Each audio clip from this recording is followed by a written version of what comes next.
नमस्कार दोस्तों, जय हिंद, वंदे मातरम। स्वागत करते हैं आपके अपने YouTube चैनल शिक्षा जगत के चैनल राष्ट्र हित में चैनल जायसवाल कोचिंग सेंटर पर। दोस्तों बात करेंगे बाल विकास एवं शिक्षा शास्त्र के प्रैक्टिस सेट नंबर 9 के 9th नंबर प्रैक्टिस सेट है।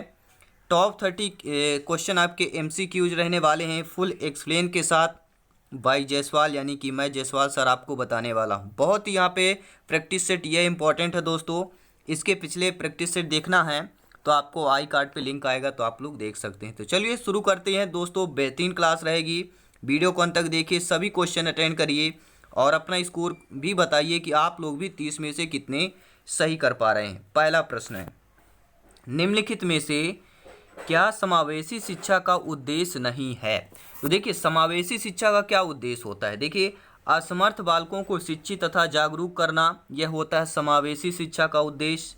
असमर्थ बालकों की असमर्थताओं का पता लगाकर उन्हें दूर करने का प्रयास करना।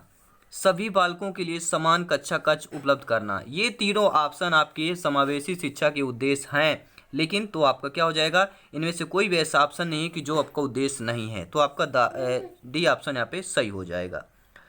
अगला प्रश्न आइए देख लेते हैं। अगला प्रश्न है, निम्नलिखित में से कौन सी प्रक्रिया समावेशी शिक्षा की मुख्य प्रक्रियाओं में सम्मिलित नहीं है? जो आपकी समावेशी शिक्षा है उसमें मुख्य प्रक्रियाओं में सम्मिलित नहीं है। देखिए पहले हम जान लेते हैं क्या क्या सम्मिलित होता है।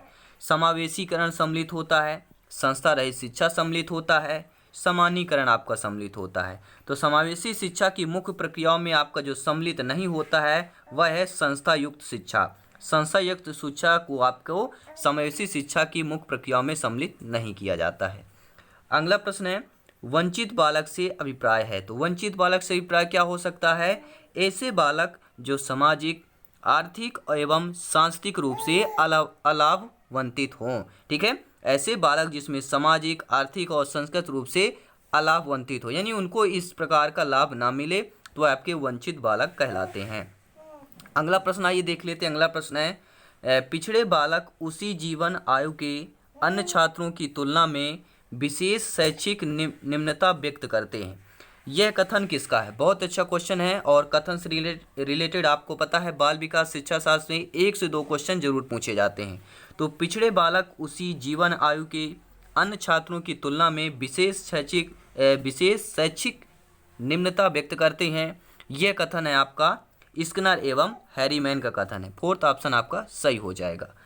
अगला प्रश्न देखते हैं, ऐसे बालक जो शारीरिक गठन, सामाजिक समायोजन, व्यक्तित्व के लक्षणों, विद्यालय उपलब्धि, खेल की सूचनाओं और रुचियों की बहुरूपता के समान बालकों से बहुत श्रेष्ठ होते हैं, वे बालक कहलाते हैं। तो ऐसे बालक आपके क्या कहलाते हैं? प्रतिभाशाली बालक होते हैं। प्रतिभाशाली बालक होते हैं जो शारीरिक गठन, सामाजिक समायोजन, व्यक्तित्व के लक्षणों के विद्यालय उपलब्धि, खेल की सूचनाओं और रुचियों की बहुरूपता में समान बालकों से बहुत श्रेष्ठ होते हैं। जब बालक यहाँ पे श्रेष्ठ बता दिया गया क्वेश्चन में ही, तो आपके प्रतिभाशाली बालक ही होंगे। अगला प्रश्न आइए देख लेते हैं। सभी क्वेश्चन इंपॉर्टेंट है, ध्यानपूर्वक देखेंगे और अपना स्कोर जो है, अपना आंसर कमेंट बॉक्स में जरूर बताएं। मानसिक मंदता का अभिप्राय क्या है? तो मानसिक मंदता का क्या अभिप्राय होता है? मानसिक मंदता का अभिप्राय होता है औसत से कम मानसिक योग्यता। ठीक है, जो औसत है मानसिक योग्यता की उससे अगर कम है तो वह मानसिक मंदता कहलाता है। दोस्तों इसका PDF फाइल नोट्स प्राप्त करना है तो आप टेलीग्राम में ज़रूर सर्च करें जायसवाल कोचिंग सेंटर। वहाँ को आपको फ्री नोट्स PDF फाइल आपको प्रोवाइड करा दी जाती है, क्योंकि यह चैनल राष्ट्रहित में चैनल है और शिक्षा जगत की बात करते हैं। अगला प्रश्न है, समस्यात्मक बालक है। यह बहुत ही बार एग्जाम में पूछा जाता है दोस्तों प्रश्न, समस्यात्मक बालक। यह चैप्टर भी इंपॉर्टेंट है। तो समस्यात्मक बालक है, कौन सा बालक समस्यात्मक होगा? देखिए चोरी करने वाला भी समस्यात्मक बालक है, झूठ बोलने वाला भी बालक, जो झूठ बोलने वाले बालक जो वो भी समस्यात्मक हैं, और माता पिता का कहना ना मानने वाले भी बालक समस्यात्मक बालक है। तो उपरोक्त सभी हो जाएगा यहाँ पे। ठीक है, 4th ऑप्शन आप लोगों का सही हो जाएगा। अगला प्रश्न आइए देख लेते हैं। स्क्रीन पर सभी लोग हैं और आंसर सभी लोग यहाँ पे देंगे। सभी लोग अपना अपना आंसर कमेंट बॉक्स में बताएं।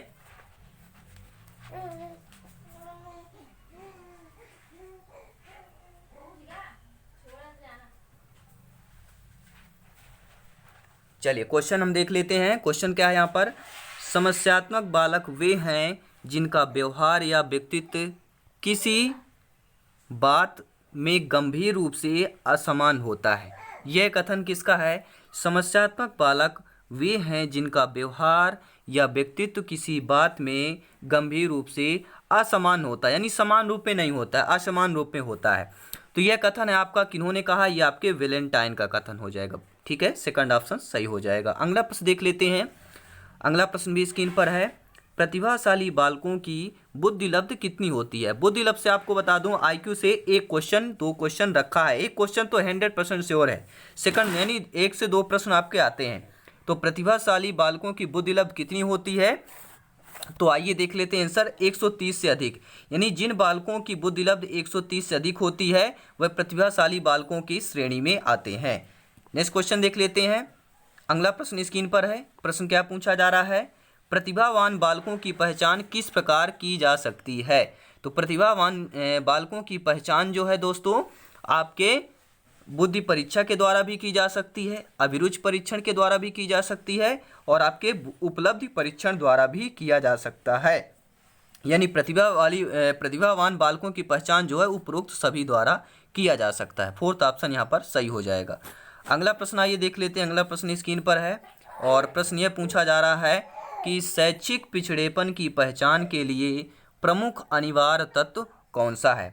तो शैक्षिक पिछड़ेपन, ऐसे बालक जो शैक्षिक में पिछड़े हुए हैं, ठीक है, अगर उनकी पहचान करना हो कि कौन कौन से बालक शैक्षिक स्तर में पिछड़े हुए हैं, ठीक है, तो प्रमुख अनिवार्य तत्व कौन सा होता है उनको पहचानने के लिए? तो शैक्षिक पिछड़ेपन की पहचान के लिए प्रमुख अनिवार्य तत्व कौन सा होता है? तो वह होता है दोस्तों बुद्धि परीक्षण।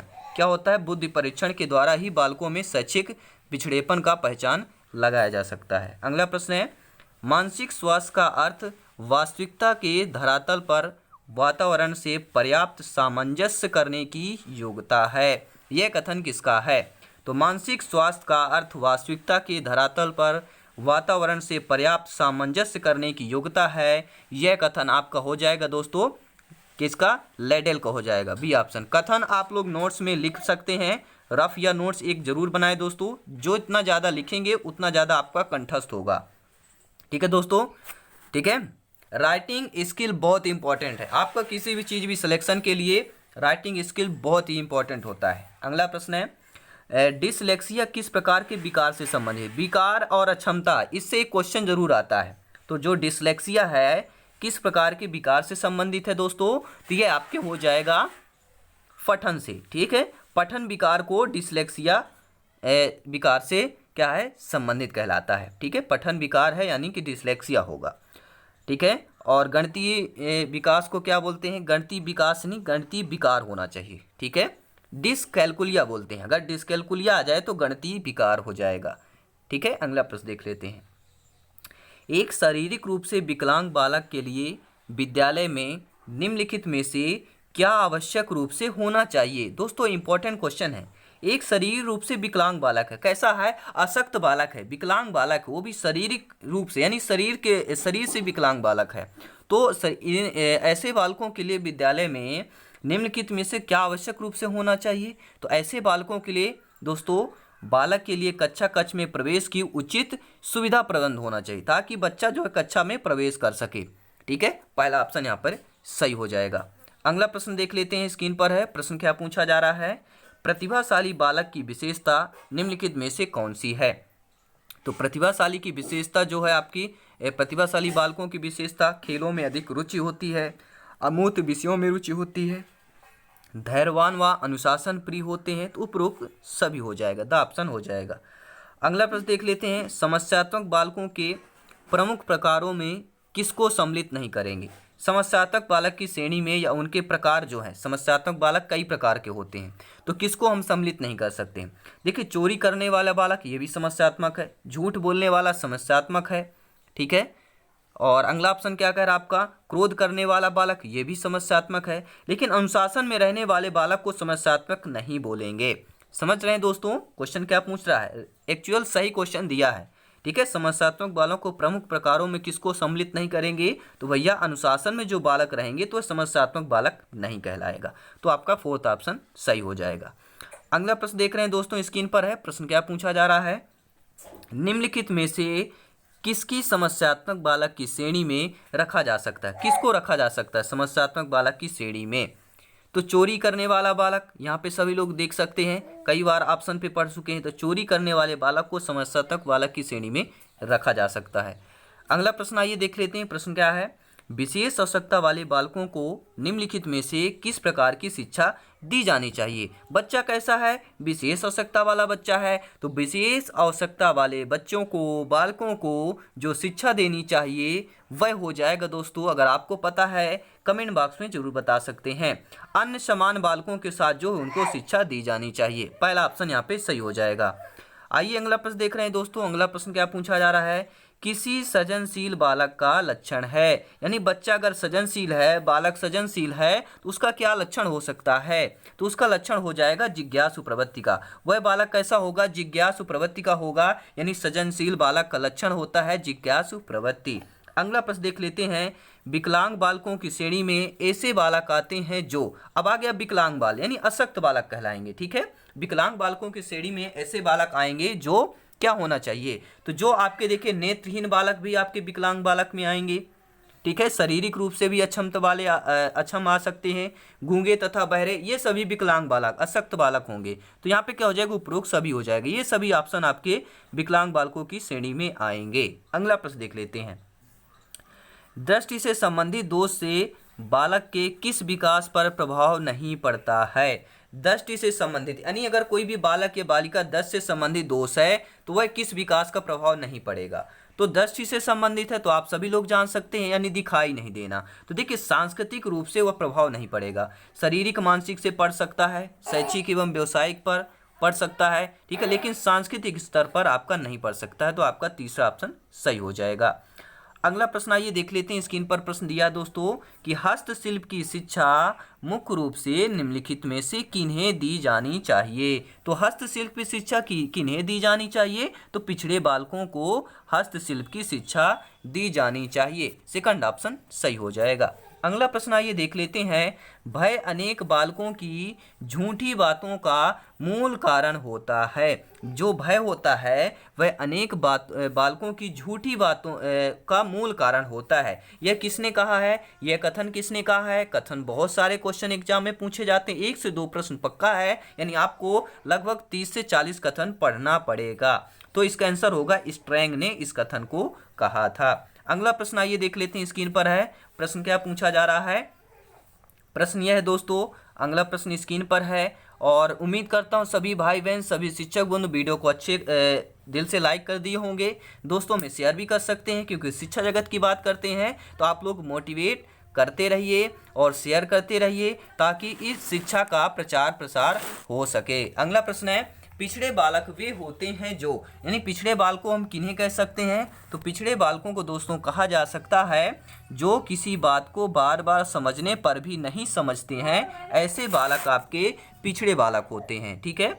अगला प्रश्न है। निम्नलिखित में से क्या प्रतिभाशाली बालक की विशेषता नहीं है? देखिए दोस्तों, प्रतिभाशाली बालकों की विशेषता क्या होती है? विशेषता होती है सृजनात्मक विचार वाले प्रवृत्ति के होते हैं, अभिव्यक्ति में नवीनता होती है, जिज्ञासु प्रवृत्ति के होते हैं। लेकिन प्रतिभाशाली बालक की विशेषता दूसरों के साथ झगड़ना नहीं होता है। तो क्वेश्चन क्या पूछा गया है? विशेषता नहीं है, तो आपका सेकंड ऑप्शन विशेषता नहीं होगी। अगला प्रश्न देख लेते हैं। स्क्रीन पर है।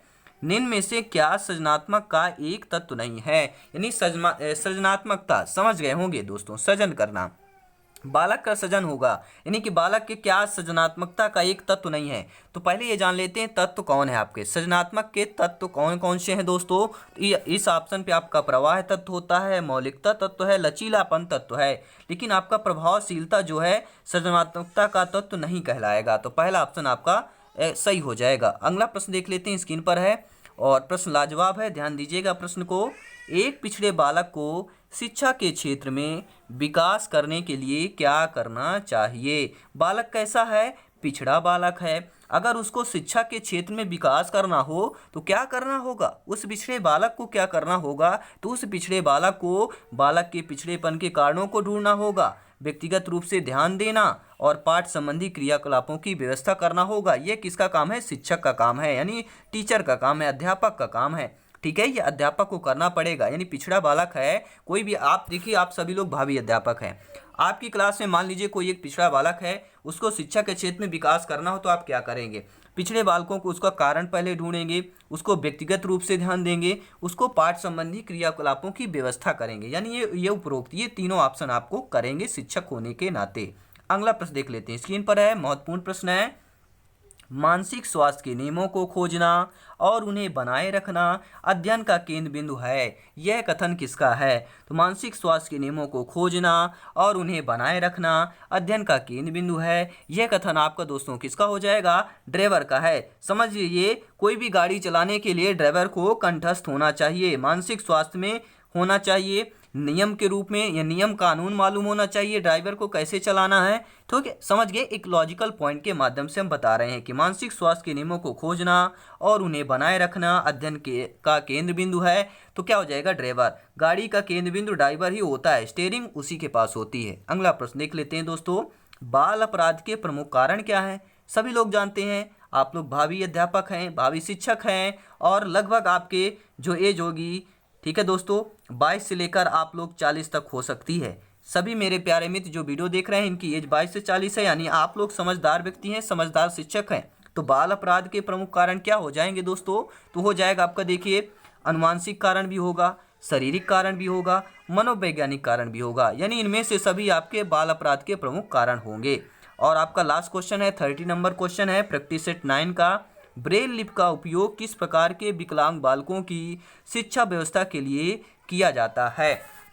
तो ब्रेल लिपि का उपयोग जो है दोस्तों, आपके सही आंसर देख लेते हैं, अच्छे बालकों के लिए जो ब्रेल लिपि का उपयोग होता है, किस प्रकार के विकलांग बालकों के लिए?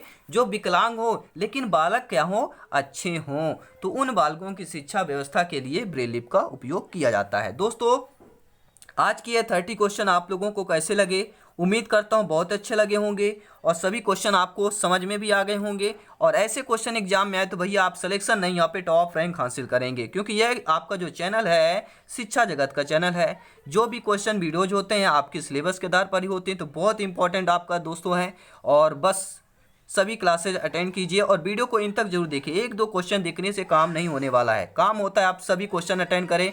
और आपको प्लेलिस्ट मिलेगी, एक बार प्लेलिस्ट चेक करें, सभी क्लासेज आपको मिल जाएंगी, सभी सब्जेक्ट की क्लासेज मिल जाएंगी। तो धन्यवाद सभी मित्रों का। जय हिंद, वंदे मातरम दोस्तों, जय हिंद।